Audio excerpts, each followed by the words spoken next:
जय हिंद दोस्तों, मैं मानिक नायक आप सबको अपने YouTube चैनल पे वेलकम करता हूं। और आज हम लोग बात करने वाले हैं BPSC 70 mains answer writing series के डे नंबर 1 में जो आपको क्वेश्चन दिया गया था उसका हम यहाँ पे थोड़ा सा ब्रीफ एक्सप्लेनेशन करेंगे कि आप किस तरीके से आगे बढ़ सकते हैं। कुछ लोगों का मैसेज आता है कि सर हम पहली बार एग्जाम दे रहे हैं तो हमारा कैसे हम आगे बढ़ेंगे।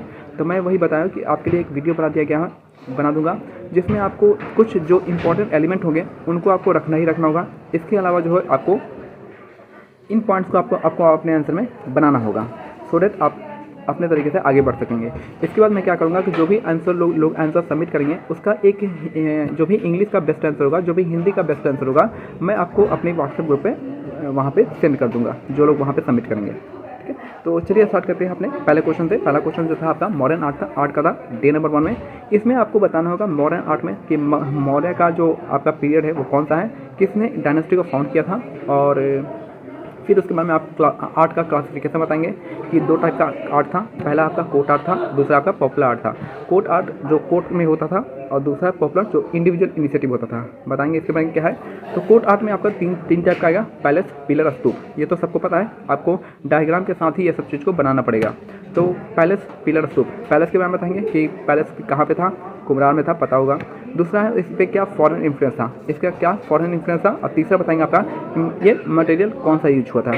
इसके साथ ही बताएंगे आप कि फाहियान और मैगस्थनीज ने चंद्रगुप्त मौर्य के महल को देख के क्या तारीफ किया था, ये भी आप बता देंगे तो अच्छा रहेगा। इसके बाद जो है आप बताएंगे आप पिलर्स में आएंगे। पिलर्स में आप बताएंगे कि पिलर जो आपका as a symbol of state का यूज़ किया जाता था। पिलर्स पे क्या ऑब्जेक्टिव थे वो भी आपको बताना पड़ेगा। इसके साथ ही जो लैंग्वेज यूज होता था पिलर पे, जैसे ग्रीक हो गया, ब्राह्मी हो गया, अरमाइक हो गया, ये सब भी पिलर पे ही यूज होता था। उसी से हम लोग को पता चला है। तो ये आप पिलर्स पे जो ऑब्जेक्टिव है वो बताएंगे। इसके बाद है पिलर का आर्किटेक्चर बताएंगे क्या क्या होता था, कि साफ्ट होता था, कैपिटल होता था, अबेकस होता था और एनिमल फिगर होता था। ठीक, ये 4 चीज़ होते थे। तो साफ्ट हो गया, कैपिटल हो गया और अबेकस और एनिमल फिगर हो जाएगा। आपको ये भी पता है कि एनिमल फिगर में कौन कौन किस टाइप के एनिमल रखे जाते थे, वो भी आप बता देंगे तो अच्छा रहेगा। इसके बाद जो है स्तूप। स्तूप का आपको बताना है कि स्तूप क्या है, क्या यूज होता था, ये भी आपको बताना पड़ेगा। और स्तूप जो था बुद्धा का एक रेलिक होता था, यानी बुद्धा के जो राख होते थे जिनके वही उनमें रखा जाता था। और स्तूप के आर्किटेक्चर फीचर को वहाँ पे आपको बताना था। स्तूप का आर्किटेक्चर क्या हो जाएगा, अंडा, हर्मिका, चतरा, वेदिका, प्रदक्षिणापात और तोरण द्वार। ये आपको इसके बारे में बताना होगा और डायग्राम के साथ बताना पड़ेगा। और आपको वहाँ पे बताना पड़ेगा कौन सा पार्ट अंडा है, हर्मिका है, चतरा है, ये सब दिखाना पड़ेगा। इसके बाद हम लोग मूव करते हैं आपका पॉपुलर आर्ट पे। पॉपुलर आर्ट में आपका भी यहाँ भी आपका क्या होगा, केव्स होगा, पोट्री होगा, स्कल्पचर होगा। गुफा के बारे में क्या बताएंगे, गुफा के बारे में आपको बताना पड़ेगा किस टाइप का है, रॉक कट है। ठीक है, दूसरा है आपका रॉक कट के बाद आपको गुफा के बारे में बताएंगे कि 2 फीचर होता था। पहला आपका जो अंदर का जो वॉल होता था काफ़ी स्मूथ होता था और काफ़ी पॉलिश फिनिश होता था, स्मूथ होता था। और दूसरा जो बताएंगे जो इसका गेटवे था वो आपका डेकोरेटिव था। गेटवे क्या था, सजाया हुआ था, डेकोरेटिव था। इसके बाद जो है आपका 2 केव का आपको जरूर नाम लिखना है। पहला आपका बराबर केव, दूसरा है नागार्जुनी केव। बराबर केव में 4 केव आएंगे और नागार्जुनी केव में 3 केव आएंगे। आपको सातों का नाम लिखना पड़ेगा। ठीक है, बराबर केव में क्या क्या कौन से केव आएंगे, पहला आपका कर्णा चौपाल, सुदामा केव, लोमश ऋषि केव और आपका लास्ट में विश्वामित्र केव आ जाएगा। अगर वही बात करते हैं नागार्जुन केव में 3 केव आएगा, कौन कौन सा, गोपी केव, बहाया केव और वेदांतिका केव। ये आपका 7 केव होगा। आपको सातों का नाम जिक्र करना पड़ेगा। ठीक है, दूसरी बात है अगर हम बात करते हैं अब इसमें पोट्री के बारे में। पोट्री जो हम यूज़ करते थे, कौन सा पोट्री यूज़ करते थे, आपको northern black polish ware use करते थे। सब पता होगा आपको, मैं बता रहा हूँ आपको आसानी से मिल जाएगा टेलीग्राम ग्रुप में। तो पोट्री यूज़ करते थे हम लोग, northern black polish ware use करते थे। इसके बाद जो है पोट्री का जो मेन सेंटर कहा था, पाटलिपुत्र था और कौशाम्बी था, ये दोनों मेन सेंटर था। अब बात करते हैं स्कल्पचर का। स्कल्पचर थोड़ा सा बिक जाएगा।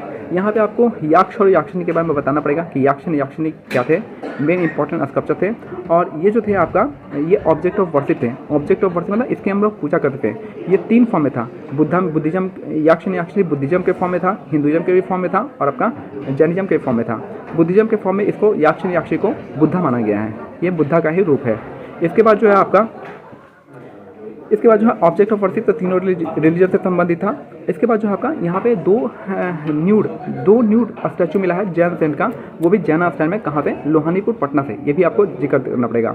इसके बाद जो है आपका लोहानीपुर का पटना सिटी से जो आपका दीदारकर याक्षिणी मिला है पटना सिटी से, और एक जो आपका मिला है डांसिंग गर्ल मिली है पाटलिपुत्र से, और लाफिंग बॉय मिला है बसरा से। इन दोनों को लाफिंग नाती एंड नातिन कहा जाता था, लाफिंग नातिन एंड नातिन, हंसते हुए नाती और नातिन कहा गया था।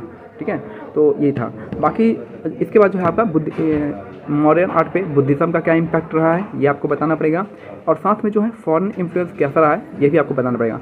फॉरेन इन्फ्लुएंस में आप लिखेंगे कि सिमिलरिटी क्या रहा है, आर्किमेडिक प्रिंसिपल ऑफ ईरान जो था वहाँ से, उसमें क्या सिमिलरिटी रहा है और क्या डिफरेंसेस रहे, ये दोनों को आपको बताना पड़ेगा। और बुद्धिज़्म का तो इम्पैक्ट आपको बताना पड़ेगा कि बुद्धिज़्म पिलर्स पे, जैसे पिलर पे क्या होता था आपका, बुद्धा के लैंग्वेज, बुद्धा के जातक स्टोरी स्तूपा पे उकेरा जाता था। ये सब इंपॉर्टेंट फीचर्स आपको वहाँ पे बताना पड़ेगा। रेस्ट आई होप कि यहाँ पे आपको, आप जब इतना कुछ एक्सप्लेन करेंगे ना तो आपको यहाँ पे 3 से 4 पेज आपका आसानी से भर जाएगा, और एक अच्छा स्मूथ आंसर आपको यहाँ पे देखने को मिल सकता है।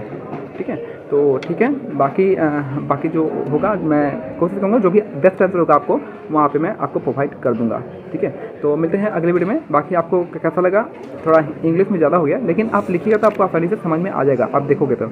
और जब आप अपना कहीं से नोट करोगे ना तो वहाँ पर आपको दिखेगा कि जो मैं कह रहा हूँ आपको ये चीज़ वहाँ पे मिलेंगी। ठीक है, तो बाकी जैसा होगा मैं आपको बेस्ट आंसर भेज दूँगा, तो आप उसका अच्छे से नोट कर लीजिएगा और काफ़ी इम्पैक्टफुल रहेगा। और जिनका भी आंसर राइटिंग ज्वाइन करना है आप हमारे साथ जुड़िए और ज्वाइन कर लीजिए। ये कुछ इंपॉर्टेंट पॉइंट्स हैं, मैंने ऊपर से बता दिया। इन सब चीज़ को आपको बाय हार्ट करना है, तभी जाकर वहाँ पे लिखिएगा। मिलते हैं अगले वीडियो में, तब तक के लिए जय हिंद, जय भारत, धन्यवाद।